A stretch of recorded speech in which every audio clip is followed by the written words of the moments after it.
Hello everyone. आज के इस लेक्चर में हम कवर करने वाले हैं हेल्पिंग बिहेवियर क्या होते हैं और की बिहेवियर क्या होते हैं इफेक्टिव टीचिंग के, है ना। इफेक्टिव टीचिंग के लिए की बिहेवियर और हेल्पिंग बिहेवियर क्या होते हैं। सबसे पहले पढ़ते हैं हम इनकी डेफिनेशन, उसके बाद पढ़ते हैं कि कितना कौन कौन सी चीज़ें हमारी हेल्पिंग बिहेवियर और की बिहेवियर के अंडर आती हैं। हेल्पिंग बिहेवियर की अगर हम बात करें तो in the context of teaching teaching के बारे में, तो हेल्पिंग बिहेवियर रेफर करता है टू द एक्शंस और बिहेवियर ऑफ अ टीचर के टीचर के एक्शन की बात करेगा। ये किसकी बात कर रहा है? टीचर के एक्शंस की बात करेगा, टीचर एक्शन की बात करेगा और साथ में उसके बिहेवियर की बात भी करेगा। ये टीचिंग के बिहेवियर की बात हो रही है, अभी तक टीचर की बात हो रही है, ठीक है ना। दूसरी चीज अगर सपोर्ट करेगा जी एंड असिस्ट करेगा स्टूडेंट को इन देयर लर्निंग प्रोसेस, कि बच्चे जब सीखने के दौरान उनको लर्निंग के दौरान उनको सपोर्ट प्रोवाइड करेगा, एक तरीके से असिस्टेंस का काम करेगा जी, है ना। इसमें इन्वॉल्व होते हैं providing guidance, support, resources to help student overcome कर सकें चैलेंजेस, जो भी चैलेंजेस का सामना करना पड़ रहा है किनको, स्टूडेंट्स को, तो उनको ऐसे रिसोर्स प्रोवाइड किए जाएं जिससे कि उनको चैलेंजेस को ओवरकम किया जा सके। उनको कंसेप्ट समझने में हेल्प करेगा ये, उनको अचीव कराएगा उनकी एकेडमिक सक्सेस को। एग्जाम्पल के लिए जैसे कि हेल्पिंग बिहेवियर में क्या क्या चीज़ें इंक्लूड होती हैं वो हम यहाँ पे पढ़ते हैं। कौन कौन सी चीज़ें होती हैं हेल्पिंग बिहेवियर में? कि लेसन क्लियरिटी, कि लेसन उनको क्लियरली अच्छे से समझ में आए, उसके लिए क्या करेंगे, logically step by step order देंगे, क्लियर एंड ऑडिबल डिलीवरी करेंगे, तभी तो उनको लेसन क्लियरली समझ में आएगा स्टूडेंट्स को, लर्नर्स को, है ना। उसके बाद इंस्ट्रक्शनल वेराइटी, इसका मतलब क्या हो गया कि वेरिएबिलिटी हो हमारे मटेरियल में, हमारी क्वेश्चनिंग को चेंज, यानी कि इंस्ट्रक्शनल वेराइटी उसमें थोड़ा बहुत चेंज करके मॉडिफिकेशन करके, है ना। फीडबैक है या टीचिंग स्ट्रेटजी है, उसको थोड़ा बहुत वेराइटी दिखाएं उसमें हम, है ना, जिससे कि बच्चों को एक मेथड समझ में नहीं आ रहा है, एक स्ट्रेटजी से समझ में नहीं आ रहा है, तो दूसरी चीज़ को हम अप्लाई करें, है ना। वो सारी चीज़ें हो जाती हैं, ये हमारे किस में आती हैं, की बिहेवियर में आती हैं। उसके बाद टास्क ओरिएंटेड की बात कर लें हम। अच्छा, ये हेल्पिंग बिहेवियर है और ये की बिहेवियर पढ़ लिया हमने, इसको बाद में पढ़ेंगे। हम यहाँ से देखते हैं, हमने हेल्पिंग बिहेवियर पढ़ा तो हेल्पिंग में ही देखेंगे। हेल्पिंग में क्या है, यूज करना किसको, स्टूडेंट्स के आइडिया को। हेल्प कौन करेगा, स्टूडेंट्स के आइडिया को।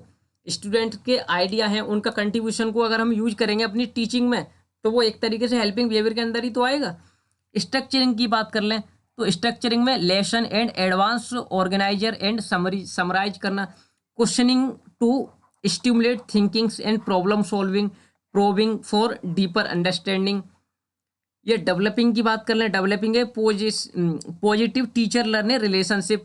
अब देखो हेल्पिंग बिहेवियर में कहीं ना कहीं ये समझे ना कि हेल्पिंग में टीचर के साथ साथ स्टूडेंट भी इन्वॉल्वमेंट हो रहा है उसमें, है ना। एंथुआज्म एंड इफेक्टिव कम्युनिकेशन, ये की बिहेवियर है, इसको बाद में पढ़ेंगे। हेल्पिंग बिहेवियर यहाँ से ये पढ़ते हैं ना।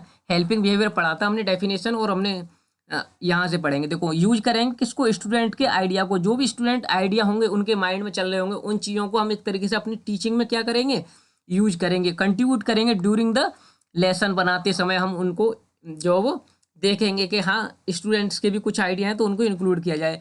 Structure the lesson with advance organizer as well as mental and activity strategy बनाएंगे, तब भी यूज करेंगे। तो यूज करेंगे स्टूडेंट को आइडिया को, स्ट्रक्चरिंग लेसन, और यूज करेंगे both content direct and process indirect questioning को भी हम यूज करेंगे इसमें। Probe and elicit clarification, solicit additional information, check करना वहाँ पे उनकी अंडरस्टैंडिंग को, ये सारी चीज़ें भी इसमें इन्वॉल्व होंगी।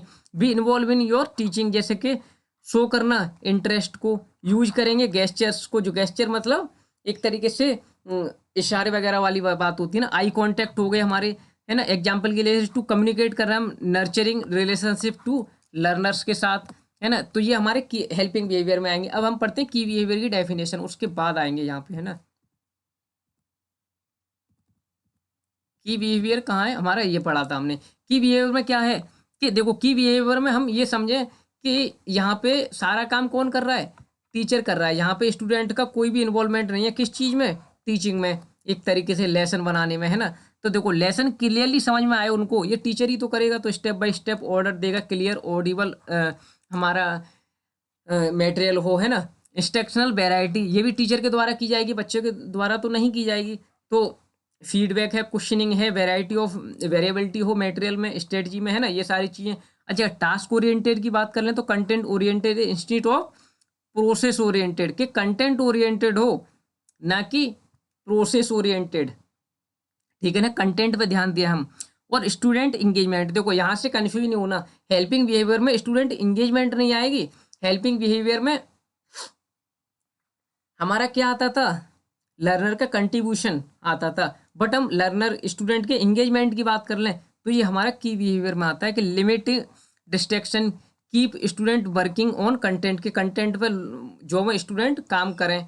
अपॉर्चुनिटी फॉर सक्सेस, ये भी हमारा किसका है, की बिहेवियर का है। अपॉर्चुनिटी मतलब high percentage of time spend करें अपने टास्क पे वो, जिससे कि प्रोवाइड कर सकें moderate to high level success को, ठीक है ना। ये हमारे की बिहेवियर के अंदर आते हैं। की बिहेवियर में ये और पढ़ लेते हैं कि लेसन क्लैरिटी में क्या था।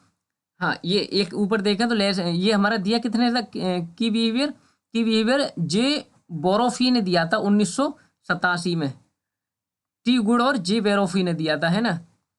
देखो लेसन क्लियरिटी में क्या था कि टीचर शुड प्रेजेंट करे idea and a clear step by step order, minimize करें डिस्ट्रैक्शन को, ठीक है ना।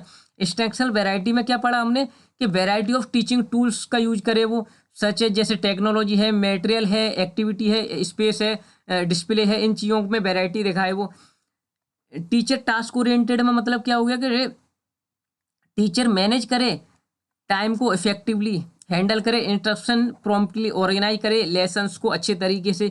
Engagement in the learning process का मतलब क्या होगा, टीचर शुड कॉन्स्टेंटली मॉनिटर करे स्टूडेंट्स की सीट वर्क को, ग्रुप वर्क को, उनके सेट कलर्स रूल्स को, ठीक है ना।